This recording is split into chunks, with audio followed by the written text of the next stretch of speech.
everyone, this is Peak Entertainment and we are back again. I'm going to continue now with our ongoing series of classic anime reviews, and this time we're going to talk about Vampire Hunter D. This is a kind of very gothic, stunning fantasy horror, and it's based on a series of Japanese novels by Hideyuki Kikuchi, who is also responsible for creating one of the most famous animes ever in Wicked City, which I'll do in another review. And it's also directed by Tio Ishida, who is famous for directing perhaps maybe the greatest anime of them all in Fist of the North Star, which I'll also do in another video. But going back to Vampire Hunter D, like I said, this is a very science fiction horror fantasy, and it's set up in the year 12,090 AD, and it concentrates on a female character named Doris, and she's one day touring the fields with her horse, and she gets abducted by a vampire who's been living for thousands and thousands of years, and his name is Count Magnus Lee, and she gets bitten and abducted, but she survives the experience. And when she eventually recovers, she's a bit traumatized by what happens to her, so she enlists the services of a vampire bounty hunter called D, right? And over the course of the story, we get to know about him and his experiences. We get hints of his backstories and the kind of inner struggles that he copes with. He eventually goes on to build a much more of a love connection with Doris, but he has to be self-aware because due to his vampiric-like sensibilities, he has to always keep himself at a certain distance because obviously he has the bloodlust inside him and he doesn't want to abduct Doris. And he's the classic, if you like, half-breed persona, right? Has the human abilities but has the vampire like superheroes. That same dynamic that we get in like the Blade movies, you know, because you're a half-breed, that makes you an even more powerful foe than just the people who are just of normal vampire like blood. Okay, so the D character himself, he's very much of that Western kind of loner about him, you know, he's very on his own, and he's fueled by this supporting character that he has, the kind of hand, if you like, the talking hand. His face appears in his hand, and this is a great kind of abstract character. He's always mocking D and talking about him and reminding him of the fact that he can never be with anyone, and always mentions how he's got this inner conflict within himself and facing his demons, and he's full of self-torment. And this is kind of really someone who aids D whenever he's trouble. He's able to absorb light and he eats the ground, and it's very kind of this very interesting kind of abstract kind of visual dynamic that they've got between his hand and Vampire Hunter D. So that was very interesting to watch on it. But like I said, it's a very stunning, very vivid gothic like atmosphere. There's a very great cinematic feel and sweep towards this. You know, we've got this dark booming sounds and this very atmospheric music, and this is an anime that really kind of moves at a kind of weird, uneven pace as Vampire Hunter D takes on these various monsters and demons throughout. And again, we just get this really visuals and various monsters, and he's taken on these various minions as such, and we get these various superhero techniques, and he's flying a lot and he's riding with his horse over large distances, and he's got this big massive cape and his big massive sword, and you know, he's got this very kind of stylized design on, and that's all great. The visual aesthetic of this anime is really great to watch on here. So if we look at the characters, I've mentioned Doris before. She has a younger brother who's kind of a more supporting character. The Count Magnus Lee, he's a very kind of dry, very kind of powerful villain on here. He's more interested the fact that he's burdened by being immortal, and he's lived thousands and thousands of years on his own, and he abducts people really just to keep himself alive, with indulging in certain pleasures over time and time. And currently his new target is Doris on it. He has a daughter named Laminka, who's a very interesting, fascinating character. Very stylized the way she looks. She's got this really kind of piercing, kind of shaped blue eyes and eyebrows on here. And she, the daughter of the Count, she is very proud of her vampiric like roots and heritage. And she bemoans the fact that her father is indulging these pleasures and mixing in and integrating with these human women, if you like. She wants the bloodline to be very much kept within the vampire like hierarchy. So in the beginning she starts off as very much a villain, but as the story progresses she kind of questions her own beliefs and motivations and her identity, and she kind of sees a lot more the perspective of Doris and Vampire Hunter D and their own missions and what they're trying to do. We also have Ray, who's kind of another henchman of the Count, and he has certain abilities and techniques, and his goal is to become as powerful as the Count himself, and he wants to empower his own abilities of the Count, and he's been doing these tasks with the Count for a long time under the promise that eventually the Count will give him what he wants, which is have the powers like him. So he's always underhanded, and we see him in various battles and fights with Vampire Hunter D.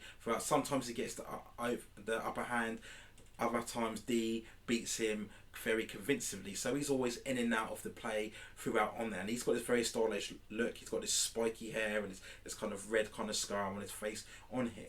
We also have Greco, who is the typical slimy kind of town bully on here. He has all these guards around him, and he's always coming on to Doris, and he's very jealous of the fact that D is protecting Doris. He doesn't like that, so he comes across involved in the story, and again, he gets involved in trying to abduct D and destroy him, and he's out for his own purposes himself. So you do have quite, substantial amount of characters on here. Now, the first thing I know a lot of people coming into this are going to notice is the animation, right? The standard of it. And yes, I can admit it is very ropey. It is, very aged and dated. If you like, the way some of the action sequences are staged and the framing techniques, if you like, you get that typical where characters are just moving from side to side, and you kind of get the moving background just to give this indication that they're walking or they're running. And yeah, when you're used to kind of this modern day standard of animation,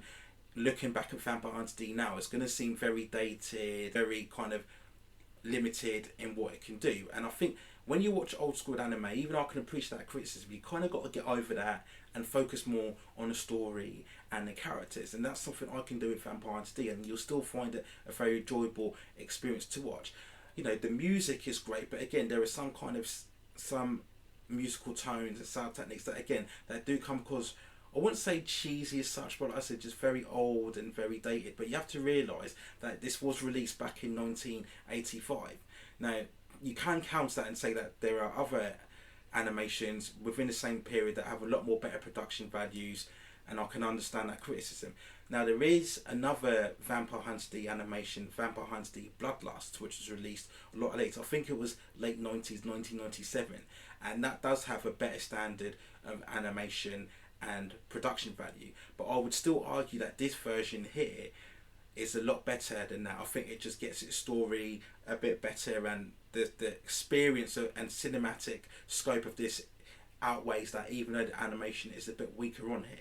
Now, sometimes the story here can drift a bit. It can get a bit ponderous, as D is taking on these various monsters and beasts. It can just get a bit repetitive over time. Even the score, it's got this very haunting feel to it, can get a bit of the same as you go on throughout the storyline on here. The aesthetic itself, even though it's a futuristic science fiction era, it's got that very much of a Victorian like design, what you would associate very much with the Dracula films, right? So that was a bit, 12,090 is quite a distinct yearly period, but still it's got this very kind of barren, kind of, like I said, the Victorian design, very westernized feel towards it. It just gives it this very much of a cold air to it. This is not a place that you want to be walking about at night. You've got all these threats coming at you all over the place. So yeah, that's one maybe other criticism, that again the story can just drift away a little bit. There are certain sequences that go on for a bit longer, that if you could get to the point a bit quicker. Sometimes the fight sequences, although they're very distinctive, can be a bit prolonged and overdone at sometimes. But I still think overall Vampire Hunter D is a very strong, very stylized anime that I think it's appreciative very much if you're into more of the anime from the old school era. So if I was to give a score rating for this, I would give it a 7.2 out of 10. Very cinematic, very immersive. And one thing I'd like to point out about this is that we've seen recently The Witcher. If you didn't know what that was a fantasy novel series of books, and that got adapted into a television series on Netflix, and that has the same sensibilities of Vampire Hunter D. Just like D, you have a monster bounty hunter in Geralt. He has the superpowers of mutants, if you like. He goes around hunting all these various monsters and beasts, just like D does here. And he has certain relationships with certain, women throughout, just like D does here.